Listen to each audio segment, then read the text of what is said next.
Hello student, education 24 में आपका स्वागत है। आज के इस वीडियो में मैं आपको बीए फर्स्ट ईयर के सेकेंड सेमेस्टर में आपका जो सब्जेक्ट है इकोनॉमिक यानी कि अर्थशास्त्र, उसके अंदर कौन कौन से क्वेश्चन आने वाले हैं, इस वीडियो के अंदर मैं आपको आने वाले क्वेश्चन के बारे में बताऊंगा। सो आप इस वीडियो को ध्यान से देखिएगा ताकि आपको आने वाले क्वेश्चन के बारे में अच्छे से पता चल सके। और जो भी स्टूडेंट बीए फर्स्ट ईयर के अंदर है, जिनका सेकेंड सेमेस्टर का एग्जाम चल रहा है या फिर सेकेंड सेमेस्टर का एग्जाम होने वाला है, वो लोग कमेंट करके जरूर बताएं कि नेक्स्ट क्वेश्चन पेपर उनको किस सब्जेक्ट के ऊपर चाहिए, ताकि आपके कमेंट के अनुसार मैं आपको क्वेश्चन पेपर दे सकूं। तो आइए बिना किसी देरी के हम लोग शुरू करते हैं और सबसे पहले अति लघु उत्तरीय प्रश्नों के बारे में जानते हैं। तो यहाँ पे अति लघु उत्तरीय प्रश्नों में पहले प्रश्न की बात की जाए तो यहाँ पे आपका पहला प्रश्न दिया हुआ है, एलएम वक्र में स्थानांतरण को स्पष्ट कीजिए। पहला प्रश्न कह रहा है जो एलएम वक्र है, यहाँ पे आपको एलएम वक्र में स्थानांतरण को बताना है। अब अगले क्वेश्चन की बात की जाए तो यहाँ पे आपका दूसरा क्वेश्चन दिया हुआ है, भुगतान संतुलन क्या है। दूसरा क्वेश्चन कह रहा है कि भुगतान संतुलन क्या है, यहाँ पे आपको भुगतान संतुलन के बारे में बताना है। अब अगले क्वेश्चन की बात की जाए तो यहाँ पे आपका तीसरा क्वेश्चन दिया हुआ है, त्वरक से क्या तात्पर्य है। तीसरा क्वेश्चन कह रहा है कि त्वरक से क्या तात्पर्य है, यहाँ पे आपको त्वरक के बारे में बताना है। अब अगले क्वेश्चन की बात की जाए तो यहाँ पे आपका चौथा क्वेश्चन दिया हुआ है, विनियोग किसे कहते हैं। चौथा क्वेश्चन कह रहा है कि विनियोग किसे कहते हैं, यहाँ पे आपको विनियोग के बारे में बताना है। अब अगले क्वेश्चन की बात की जाए तो यहाँ पे आपका पांचवा क्वेश्चन दिया हुआ है, राजकोषीय नीति के विभिन्न उपकरणों का वर्णन कीजिए। पांचवा क्वेश्चन कह रहा है जो राजकोषीय नीति है, यहाँ पे आपको राजकोषीय नीति के विभिन्न उपकरणों के बारे में बताना है। अब अगले क्वेश्चन की बात की जाए तो यहाँ पे आपका छठा क्वेश्चन दिया हुआ है, सीमांत उपभोग प्रवृत्ति से क्या तात्पर्य है। छठा क्वेश्चन कह रहा है जो सीमांत उपभोग प्रवृत्ति है उसे क्या तात्पर्य है, यहाँ पे आपको सीमांत उपभोग प्रवृत्ति के बारे में बताना है। अब अगले क्वेश्चन की बात की जाए तो यहाँ पे आपका सातवां क्वेश्चन दिया हुआ है, गुणक सिद्धांत से क्या तात्पर्य है। सातवां क्वेश्चन कह रहा है कि गुणक सिद्धांत से क्या तात्पर्य है, यहाँ पे आपको गुणक सिद्धांत के बारे में बताना है। अब अगले क्वेश्चन की बात की जाए तो यहाँ पे आपका आठवां क्वेश्चन दिया हुआ है, मुद्रा के परिमाण सिद्धांत की क्या विशेषताएं हैं। आठवां क्वेश्चन कह रहा है जो मुद्रा के परिमाण सिद्धांत है, यहाँ पे आपको मुद्रा के परिमाण सिद्धांत की विशेषता बताना है। अब अगले क्वेश्चन की बात की जाए तो यहाँ पे आपका नवा क्वेश्चन दिया हुआ है, औसत उपभोग प्रवृत्ति क्या है। नवा क्वेश्चन कह रहा है जो औसत उपभोग प्रवृत्ति है, यहाँ पे आपको औसत उपभोग प्रवृत्ति के बारे में बताना है। अब अगले क्वेश्चन की बात की जाए तो यहाँ पे आपका 10वां क्वेश्चन दिया हुआ है, प्रतिष्ठित रोजगार सिद्धांत की क्या मान्यताएं हैं। 10वां क्वेश्चन कह रहा है जो प्रतिष्ठित रोजगार सिद्धांत है उसकी क्या मान्यताएं हैं, यहाँ पे आपको प्रतिष्ठित रोजगार सिद्धांत की मान्यताएं बताना है।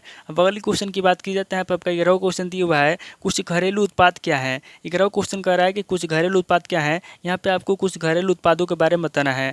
अब अगले क्वेश्चन की बात की जाए तो यहाँ पे आपका 12वां क्वेश्चन दिया हुआ है, राष्ट्रीय आय गणना की व्यय विधि की विवेचना कीजिए। 12वां क्वेश्चन कह रहा है जो राष्ट्रीय आय गणना है, यहाँ पे आपको राष्ट्रीय आय गणना की व्यय विधि के बारे में बताना है। अब अगले क्वेश्चन की बात की जाए तो यहाँ पे आपका 13वां क्वेश्चन दिया हुआ है, राष्ट्रीय आय की मार्शल की परिभाषा बताइए। 13वां क्वेश्चन कह रहा है जो राष्ट्रीय आय है, यहाँ पे आपको राष्ट्रीय आय की मार्शल की परिभाषा बताना है। अब अगले क्वेश्चन की बात की जाए तो यहाँ पे आपका 14वां क्वेश्चन दिया हुआ है, व्यापक अर्थशास्त्र का महत्व बताइए। 14वां क्वेश्चन कह रहा है जो व्यापक अर्थशास्त्र है, यहाँ पे आपको व्यापक अर्थशास्त्र का महत्व बताना है। तो टोटल आपके 14 क्वेश्चन हो गए जो आपसे अति लघु उत्तरीय प्रश्न में पूछेंगे। अब आगे हम लोग लघु उत्तरीय प्रश्नों के बारे में जानेंगे। तो यहाँ पे लघु उत्तरीय प्रश्नों में पहले प्रश्न की बात की जाए तो यहाँ पे आपका पहला प्रश्न दिया हुआ है, आईएस और एलएम फलनों में एक ही समय स्थानांतरण को स्पष्ट कीजिए। पहला प्रश्न कह रहा है जो आईएस और एलएम फलन है, यहाँ पे आपको आईएस और एलएम फलनों में एक ही समय में स्थानांतरण को स्पष्ट करना है। अब अगले क्वेश्चन की बात की जाए तो यहाँ पे आपका दूसरा क्वेश्चन दिया हुआ है, आईएस और एलएम मॉडल किसे कहते हैं। दूसरा क्वेश्चन कह रहा है कि आईएस और एलएम मॉडल किसे कहते हैं, यहाँ पे आपको आईएस और एलएम मॉडल के बारे में बताना है। अब अगले क्वेश्चन की बात की जाए तो यहाँ पे आपका तीसरा क्वेश्चन दिया हुआ है, गुणक एवं त्वरक की पारस्परिक क्रिया का वर्णन कीजिए। तीसरा क्वेश्चन कह रहा है जो गुणक एवं त्वरक है, यहाँ पे आपको गुणक एवं त्वरक की पारस्परिक क्रिया के बारे में बताना है। अब अगले क्वेश्चन की बात की जाए तो यहाँ पे आपका चौथा क्वेश्चन दिया हुआ है, एक अर्थ विकसित अर्थव्यवस्था में गुणक की व्याख्या कीजिए। चौथा क्वेश्चन कह रहा है जो अर्थ विकसित अर्थव्यवस्था है, यहाँ पे आपको एक अर्थ विकसित अर्थव्यवस्था में गुणक की व्याख्या के बारे में बताना है। अब अगले क्वेश्चन की बात की जाए तो यहाँ पे आपका पांचवा क्वेश्चन दिया हुआ है, कीन्स का रोजगार सिद्धांत बताइए। पांचवा क्वेश्चन कह रहा है जो कीन्स का रोजगार सिद्धांत है, यहाँ पे आपको कीन्स के रोजगार सिद्धांत के बारे में बताना है। अब अगले क्वेश्चन की बात की जाए तो यहाँ पे आपका छठा क्वेश्चन दिया हुआ है, चक्राकार आय प्रवाह मॉडल की सीमाएं, कमियां अथवा आलोचकों पर प्रकाश डालिए। छठा क्वेश्चन कह रहा है जो चक्राकार आय प्रवाह मॉडल है, यहाँ पे आपको चक्राकार आय प्रवाह मॉडल की सीमाएं बताना है, उसकी कमियां बताना है अथवा उसके आलोचकों पर प्रकाश डालना है। अब अगले क्वेश्चन की बात की जाए तो यहाँ पे आपका सातवां क्वेश्चन क्वेश्चन दिया हुआ है राष्ट्रीय आय के महत्व को बतलाइए। 7वां क्वेश्चन कह रहा है जो राष्ट्रीय आय है उसका क्या महत्व है, यहाँ पे आपको राष्ट्रीय आय के महत्व को बतलाना है। अब अगली क्वेश्चन की बात की जाए तो यहाँ पे आपका 8वां क्वेश्चन दिया हुआ है राष्ट्रीय आय की गणना में आने वाली कठिनाइयों को बतलाइए। 8वां क्वेश्चन कह रहा है जो राष्ट्रीय आय है यहाँ पे आपको राष्ट्रीय आय की गणना में आने वाली कठिनाइयों के बारे में बताना है। तो टोटल आपके 8 क्वेश्चन हो गए जो आपसे लघु उत्तरीय प्रश्न में पूछे जाएंगे। अब आगे हम लोग दीर्घ उत्तरीय प्रश्नों के बारे में जानेंगे। तो यहाँ पे दीर्घ उत्तरीय प्रश्नों में पहले प्रश्न की बात की जाए तो यहाँ पे आपका पहला प्रश्न दिया हुआ है राष्ट्रीय आय की परिभाषाओं, उनकी विशेषताओं एवं आलोचनाओं को बताइए। पहला प्रश्न कह रहा है जो राष्ट्रीय आय है यहाँ पे आपको सबसे पहले राष्ट्रीय आय की परिभाषा देना है, उसके बाद आगे आपको उसकी विशेषता बताना है और उसकी आलोचनाओं को भी बताना है। अब अगले क्वेश्चन की बात की जाए तो यहाँ पे आपका दूसरा क्वेश्चन दिया हुआ है किसी अर्थव्यवस्था के संपूर्ण कार्य व्यवहार के विश्लेषण में राष्ट्रीय आय के विचार के महत्व का विश्लेषण कीजिए। दूसरा क्वेश्चन कह रहा है जो अर्थव्यवस्था है यहाँ पे आपको किसी अर्थव्यवस्था के संपूर्ण कार्य व्यवहार के विश्लेषण में राष्ट्रीय आय के विचार के महत्व के बारे में बताना है। अब अगले क्वेश्चन की बात की जाए तो यहाँ पे आपका तीसरा क्वेश्चन दिया हुआ है आय के चक्रीय प्रवाह से क्या समझते हैं, इसके प्रारूपों की व्याख्या कीजिए। तीसरा क्वेश्चन कह रहा है जो आय का चक्रीय प्रवाह है उससे आप क्या समझते हैं, यहाँ पे आपको सबसे पहले आय के चक्रीय प्रवाह के बारे में बताना है, उसके बाद आगे आपको इसके प्रारूपों की व्याख्या करना है। अब अगले क्वेश्चन की बात की जाए तो यहाँ पे आपका चौथा क्वेश्चन दिया हुआ है पूर्ति स्वयं अपनी मांग का सृजन करती है, इस कथन की आलोचनात्मक परीक्षण कीजिए। चौथा क्वेश्चन कह रहा है जो पूर्ति है, पूर्ति स्वयं अपनी मांग का सृजन करती है, यहाँ पे आपको इस कथन की आलोचना करना है और इसका परीक्षण करना है। अब अगली क्वेश्चन की बात की जाए तो यहाँ पे आपका पांचवा क्वेश्चन दिया हुआ है कीन्स के प्रभावपूर्ण मांग सिद्धांत की आलोचनात्मक व्याख्या कीजिए।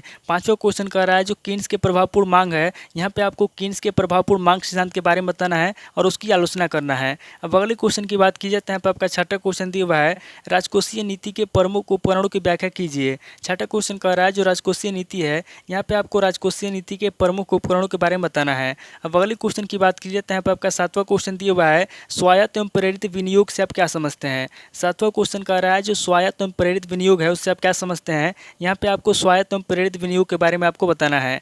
अब अगले क्वेश्चन की बात की जाए तो यहाँ पे आपका आठवां क्वेश्चन दिया हुआ है ब्याज क्या है, कीन्स के तरलता पसंदगी सिद्धांत को स्पष्ट कीजिए। आठवां क्वेश्चन कह रहा है कि ब्याज क्या है, यहाँ पे आपको सबसे पहले ब्याज के बारे में बताना है, उसके बाद आगे आपको कीन्स के तरलता पसंदगी सिद्धांत को स्पष्ट करना है। अब अगले क्वेश्चन की बात की जाए तो यहाँ पे आपका नौवां क्वेश्चन दिया हुआ है फिलिप्स वक्र को संक्षेप में समझाइए। नौवां क्वेश्चन कह रहा है जो फिलिप्स वक्र है यहाँ पे आपको फिलिप्स वक्र को संक्षेप में समझाना है। अब अगले क्वेश्चन की बात की जाए तो यहाँ पे आपका 10वां क्वेश्चन दिया हुआ है व्यापार शेष एवं भुगतान शेष में अंतर को स्पष्ट कीजिए। 10वां क्वेश्चन कह रहा है जो व्यापार शेष है और जो भुगतान शेष है इन दोनों में क्या अंतर है, यहाँ पे आपको व्यापार शेष और भुगतान शेष में अंतर बताना है।